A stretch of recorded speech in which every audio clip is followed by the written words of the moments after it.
आप देख रहे हैं सच्चा भारत लाइव न्यूज, हर कदम सच के साथ। हुई है अभी माननीय सांसद महोदय हमारे बोल रही थी, बेपनाह दुखद घटना है। माननीय राष्ट्रीय अखिलेश यादव जी ने भी इस मसले को बहुत गंभीरता के साथ उठाया है और हमारा संभल जल रहा है। संभल के अंदर जो पुलिस प्रशासन का पूरी तरह से इस घटना को अंजाम देने में इसमें हाथ है और पूरी अपनी लापरवाही और नाकामी को छुपाने के लिए लगातार अपने बयान को बदल रहे हैं। आपने देखा होगा पहले बयान उन्होंने दिया कि पुलिस और प्रशासन, पुलिस की तरफ से कोई गोली नहीं चली, और उसके बाद में जब वीडियो वायरल हुई तो बैकफुट पे नजर आ रहे हैं। फिर उसके बाद उसको दूसरा रुख दे रहे हैं, कह रहे हैं कि दो गुटों के बीच में ये संघर्ष हुआ। अफसोस की बात है, कहाँ चली गई इनकी बुद्धि कि किस प्रकार से कि दो गुटों का ये कहाँ से मसला आ गया। ये पुलिस ने गोली चलाई और उसके बाद में आपने कल देखा होगा एक पुलिस के अधिकारी जो सर्किल ऑफिसर है वो टेबल पर बैठ करके बिल्कुल मीडिया से मुखातिब होते हुए कह रहे हैं कि अगर जाहिल लोग हमारे पर गोली चलाएंगे तो क्या हम मरेंगे। तो ये अपने बयान को खुद बदलना है। ये आम जनता को जिनकी रक्षा, जिनके ये जनता के नौकर हैं, जिनकी जनता की रक्षा के लिए इनको जिम्मा दिया गया है, उनकी हत्या अगर ये लोग करेंगे तो कानून व्यवस्था कैसे चलेगी।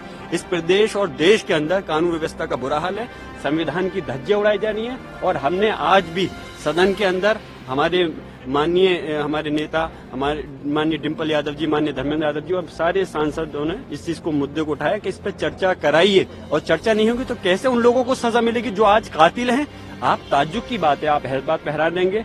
वहाँ डिस्ट्रिक्ट डीएम कह रहे हैं कि हमने एक जांच बैठा दी है, और जांच भी जो लोगों पर आरोप है अगर वही लोग जांच करेंगे तो कैसे हक और इंसाफ मिलेगा। इसकी जांच सिटिंग हाई कोर्ट के जज से होनी चाहिए, हमारी मांग है। और जो इसमें अधिकारी दोषी हैं, चाहे के विश्नोई जो पुलिस अधीक्षक संभल है या सीओ अनु चौधरी है, उनके खिलाफ हत्या का मुकदमा दर्ज होना चाहिए। सीधे गोली स्टेट फायरिंग कर रहे हैं और वो जेल की सलाखों के पीछे होनी चाहिए, हमारी मांग है। तभी इन लोगों को इंसाफ मिलेगा जिन लोग पीड़ित परिवार हैं। जैसे अभी बताया कि पीड़ित परिवार के लोगों को, परिवार को उठा करके लेके गए वहां से, घर से उन पर दबाव बनाया जा रहा है कि उनसे खाली कागज पे, कोरे कागज पे सिग्नेचर, अंगूठे लिए गए और उनकी तरफ से मुकदमा दर्ज कर दिया गया है कि हम लोग गुजर रहे थे, दो पक्षों में फायरिंग की, उस पर हमारी गोली चल गई। ऐसा जुल्म ज्यादती होगा तो क्या कानून रहेगा। आप लोग चौथा स्तंभ है, मेरी मांग है आप लोग सच्चाई दिखाइए।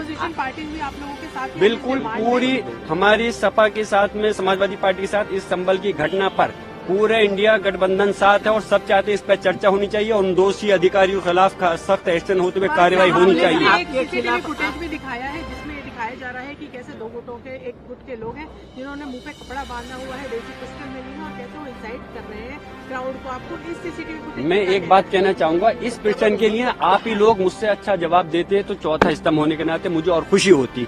कपड़ा बांध करके मैं पूछ रहा हूँ, अगर इसमें इसकी जगह पर कल को आपके भी बच्चा हो सकता था, इन पुलिस अधिकारियों का भी बच्चा हो सकता था, अगर क्या उसके साथ भी ऐसे ये गोली उठा करके मारते। आप हैरान होंगे, एक व्यक्ति को जिन्होंने लाठी मारते मारते गिर गया, उसको पिस्टल से निकाल के गोली मार दी गई। ये कोई दूसरी देश के नागरिक इस देश के दुश्मन थोड़ी हैं। इस हिंदुस्तान के सिटीजन है, नागरिक हैं, उनके साथ में ऐसा जुल्म, ज्यादती, अत्याचार। और मैं एक बात और बताता चलूं, ये कोई हिंदू मुस्लिम का झगड़ा नहीं है, कोई संभल के अंदर कोई हिंदू सामने नहीं है। अरे हिंदू तो छोड़ दूर की बात है, तो फिर मुसलमान आपस में कहां से सामने आ जाएंगे। ये तो तंत्र को सामने ला करके चंद शरारती तत्व थे, जो 8 लोग थे जिन्होंने दायर की है। बाकी पुलिस और प्रशासन इस घटना का जिम्मेदार है। एक अगर सर्वे कंप्लीट हो गया था, दूसरे सर्वे कराने का डीएम को कहां से आदेश दे सकता है। कोर्ट आदेश देते, हमने सम्मान करा, दूसरे सर्वे भी करा दिया गया और उसके बावजूद आप गोली चला रहे हो हमारे लोगों पर। आपके खिलाफ FIR है, आप पर आरोप लगाए जा रहे हैं। जिसकी क्या कहें, जिसकी लाठी उसकी बहस, जो चाहे कर लें। आज सरकार उनके हाथ में है, जिससे आप अंदाजा लगा सकते हैं कि किस प्रकार जब जो व्यक्ति, यानी कि मैं अगर उस समय घटना पे मौजूद नहीं था, बेंगलोर हूँ, आउट ऑफ स्टेशन हूँ, तो उसके बावजूद जिस दिन ये सर्वे हुआ उस दिन घटना नहीं हुई, मैं मौजूद था। जुमे के दिन जिस दिन नमाज से रोका गया मैं मौजूद था, तो कोई घटना नहीं हुई। और जिस दिन मैं मौजूद नहीं हूँ तो बलवा मैंने करा दिया। इन लोगों को तो नोबेल प्राइज मिलना चाहिए जिस प्रकार से ये काम कर रहे हैं। और शर्म, पूरा देश शर्मसार है, और देश नहीं पूरे दुनिया के सामने देश की जो छवि खराब हो रही है। मैं मांग करता हूं कि प्रधानमंत्री महोदय को आगे आना चाहिए और इसमें जाकर के हालात को देखें।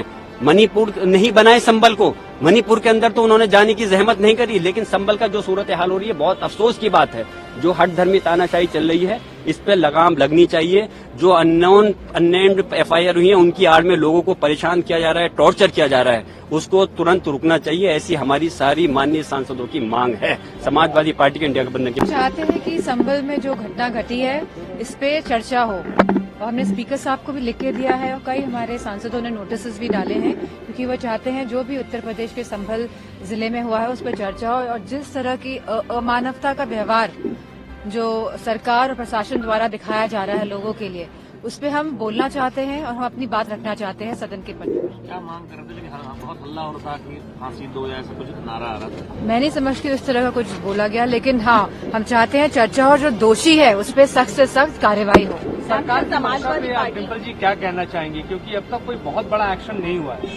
नहीं, कोई एक्शन नहीं हुआ है, क्योंकि जो लोग जो न्याय जब दिलाने वाले लोग ही जब अन्याय कर रहे हैं तो उनसे क्या उम्मीद रख सकते हैं। इसीलिए हम चाहते हैं कि संसद के माध्यम से ये आवाज उठे कि जो संभल के जो लोग हैं जिन पे अन्याय हुआ है उनको न्याय मिले।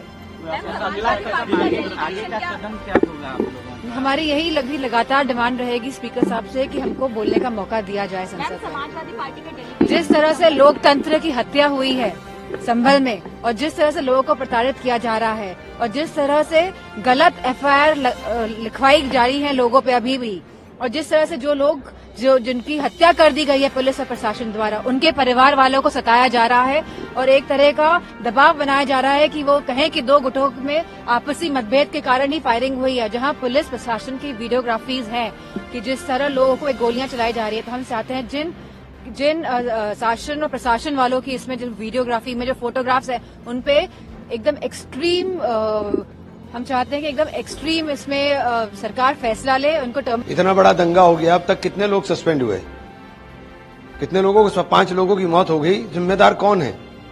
लॉ एंड ऑर्डर की जिम्मेदारी किसकी है? आप गिरफ्तारी कर ली, ये कर ली, इससे क्या मतलब है? आप इधर उधर की बात कर रहे हो, इधर उधर की बात से कोई फायदा नहीं है।